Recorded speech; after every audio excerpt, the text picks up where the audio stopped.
একটা নতুন জুটি হয়েছিল এনামুল বন্যা, সে কিভাবে আসলো? এত গানের মাধ্যমে তার সাথে আমার পরিচয়। এটা মানে আমার ও ছোট থেকে গান আমি শিখেছি। গান শেখানোর পরে মানে আস্তে আস্তে যখন আমি যেখানে যাই ওকে নিয়ে যাই, প্রোগ্রাম করাই, এই করাই সেই করাই, কিন্তু যখন আস্তে আস্তে উপরে উঠতে লাগলো, আমার মাধ্যমেই হোক আর অন্যজনের মাধ্যমেই হোক, তখন মানে পিছনের কথাগুলো ভুলে যায়, আমাদের সাথে আর গান করতে চায়ও না বা আমাদের সাথে মিলেও রাখতে চায় না। তো বললাম আচ্ছা ঠিক আছে, তাহলে ওর সাথে আমি আর এখন গান বাজনা করি না। তো ওর সাথে কথা বলি, ও বলছে আপনার অনেক গান শুনছি, হ্যান তেন কথাবার্তা বলতে বলতে বলতে বলতে আমাদের মধ্যে একটা মানে ও দর্শক ছিল। ওর সাথে আমার বিয়ে হয়েছে তাই তো 1 মাসের মতো হবে। ওর সাথে আসলে কেমন আছো? আলহামদুলিল্লাহ ভাইয়া ভালো আছি, আপনারা কেমন আছেন? স্মৃতি কেমন আছে? আলহামদুলিল্লাহ ভাইয়া ভালো আছি, আপনি কেমন আছেন? আলহামদুলিল্লাহ ভালো আছি। আসলে আমাদের দর্শক সবাই তোমাকে দেখতে চাচ্ছিল যে ইনামুলের নতুন জুটি দেখাও, ইনামুলের আসলে নতুন বউ দেখাও। তো মুছে তাল দে, লজ্জা পাচ্ছে না? ও কি দেখা মামুন ভাই, আসসালামু আলাইকুম। ওয়ালাইকুম আসসালাম। আপনি এখানে কে? ক্ষীর খাবো, ক্ষীর খাবো। ক্ষীর খাবেন না? একটা লজ্জা বলি মানুষের কথা থাকে। বিয়েতে ক্ষীর খায় না? বিয়ে হয়ে গেছে মিষ্টি খাওয়ান 1 মাস, আর আপনি হ্যাঁ খেতে মিষ্টি নিয়ে আসলেন, মিষ্টি টিষ্টি খাওয়া শুরু করে। না আমি খাওয়া বলা বলে আমি ক্যামেরা বাইরে চলে আসি নাকি? কন প্রিয় দর্শক, আসলে আমরা ইনামুলের নতুন জুটি, নতুন নতুন সংসার নিয়ে নতুন গান আপনাদের উপহার দেব। সাথে আমাদের থাকবে এই যে রনি, ভোলানাথ ভাই, না ও দূর রনি ভাই, আর এই যে আমাদের আছে গা বিচারপতি, বিচারপতি মানিক ভাই। হ্যাঁ কি হলো কি হলো? হ্যাঁ ওটা হবে না। আচ্ছা ঠিক আছে, ভাবলাম না। ইনামুল আজকে আসলে স্মৃতিকে নিয়ে কি গান উপহার দিবে? পুরানো স্মৃতি নাকি? পুরানো স্মৃতি মানে সেই আদিম যুগের স্মৃতি না? ও পুরানো স্মৃতি তো ভোলা যায় না, না? ঠিক আছে। আসলে পৃথিবীতে যতগুলো লোক আছে মানে কম বেশি সবাই বিচ্ছেদ গান পছন্দ করে। জি জি। একটা বিচ্ছেদ গান গাইতে লাগলে আমি জানি যে আমার দর্শকরা অনেক তাদের কাছে ভালো লাগবে, তো আমি সেখান থেকে একটা বিচ্ছেদ গান আপনাদের শোনাতে চাই। আচ্ছা, দর্শকরা অনেক কথা জানতে চাচ্ছে। জি, স্মৃতির সাথে স্মৃতিতে বাঁধলো কিভাবে না, একটু আগে শুনি। আচ্ছা, আমরা গান শোনার আগে একটু কথা বলে, আমি যখন নৌকাতে আসি নামুল, আমার খুবই কষ্ট লাগলো যে তুমি এই বন্যার ভিতর আসলে এত কষ্ট করে যায় পাবনায় গিয়ে গান উপহার দাও দর্শকদের। এটা আমার কাছে একটা খুবই কষ্টনীয়, কেননা আমি যখন নৌকায় আসতেছিলাম আমি খালি আল্লাহ আল্লাহ করতেছিলাম, কারণ আমি তো সাঁতার জানি না, ঠিক আছে। কিন্তু আসলে এখান থেকে কিভাবে তুমি ওখানে যাই আসলে এই দর্শকের ভালোবাসা পেলে, যদি একটু জীবনের গল্পটা বলতে। আমি সর্বপ্রথম যখন কাজ করি তখন জাকিব ভাই ইউটিউব চ্যানেলে কাজ করছি, মানে ইউটিউব চ্যানেলে যখন আমি কাজ করি তখন আমি সর্বপ্রথম জাকিব ভাইয়ের সাথে কাজ করি। আমার একটা স্টেজ প্রোগ্রামে জাকিব ভাই আসছিল, সেখান থেকে জাকিব ভাইয়ের ওখানে যাওয়া, মানিক ভাইয়ের সাথে আমার অনেক দিনের পরিচয়, ভাইয়ের সাথে আমার পরিচয়। তো ওইখান থেকে শুরু, এখানে কাজ করার পরে ওখানে আর ভালো লাগলো না, আমি চলে আসলাম বাসায়। জাকিব ভাই ওখানে ভালো লাগলো না? হ্যাঁ,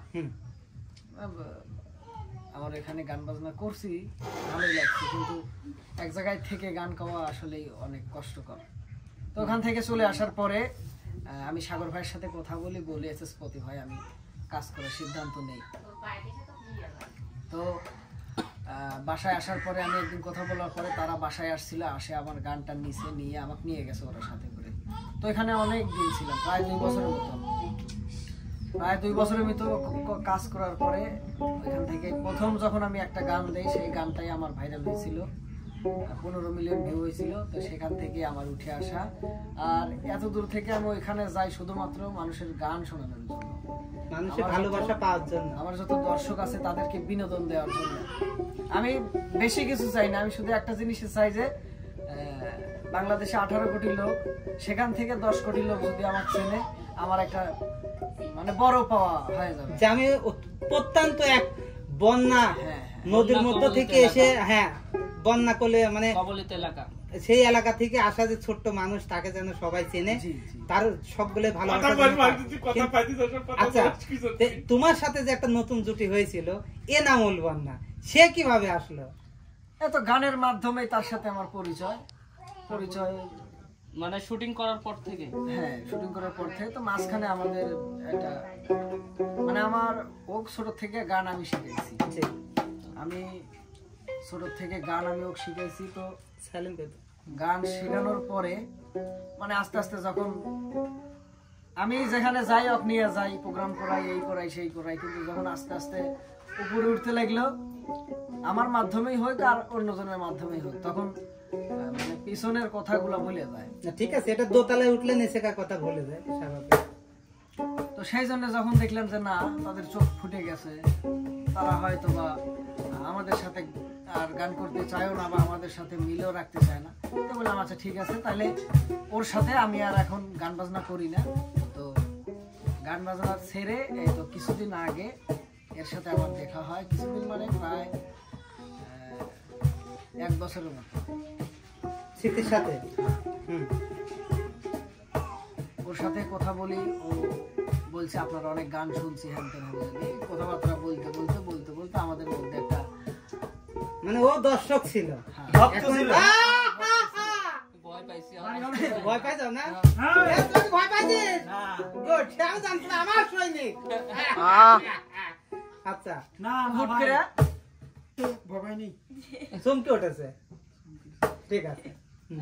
কথাবার্তা বলতে বলতে এক পর্যায়ে আমাদের একটা রিলেশনশিপ চলে আসে। তো তারপরে ওর বাড়িতে আমি প্রস্তাব দেই, আমার বাড়িতে কথা বলি, তারপরে আমাদের আচ্ছা, এখানে একটা প্রশ্ন চলে আসে, যদি তুমি তাই হয় তাহলে ওই যে বন্যা কিভাবে তোমার লাইফ থেকে চলে গেল? এর মানে কাহিনী তো এখানে আছেই, অবশ্যই একজন থাকতে আরেকজনের সাথে তো কেউ রিলেশন করতে চায়, অবশ্যই, ঠিক আছে। আসলে কাহিনীটা হয়েছে কি, বহুত কথা, মানে কথা বলতে গেলে শেষ হবে না, বুঝলেন?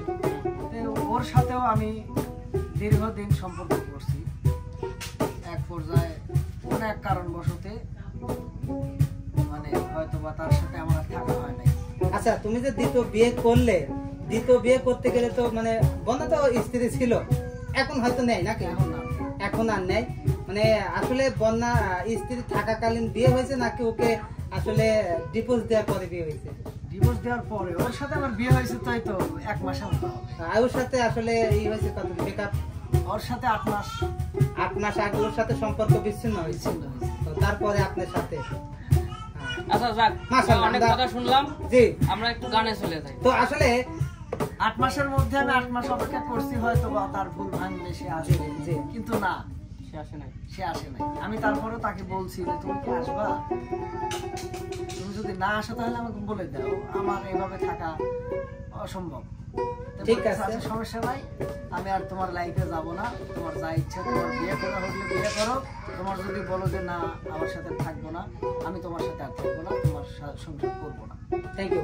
আচ্ছা, স্মৃতি আপার সাথে একটু কথা বলি। আপা, আসলে ইনামুলকে জীবন সঙ্গী পেয়ে কেমন লাগছে? অনেক অনেক অনেক হ্যাপি আমি, ওকে একদম মনের মতো একটা মানুষ পাইছি, তাই নাকি? আসলে প্রথম কোন ভিডিও দেখে তাকে ভালো লাগে মনে আছে?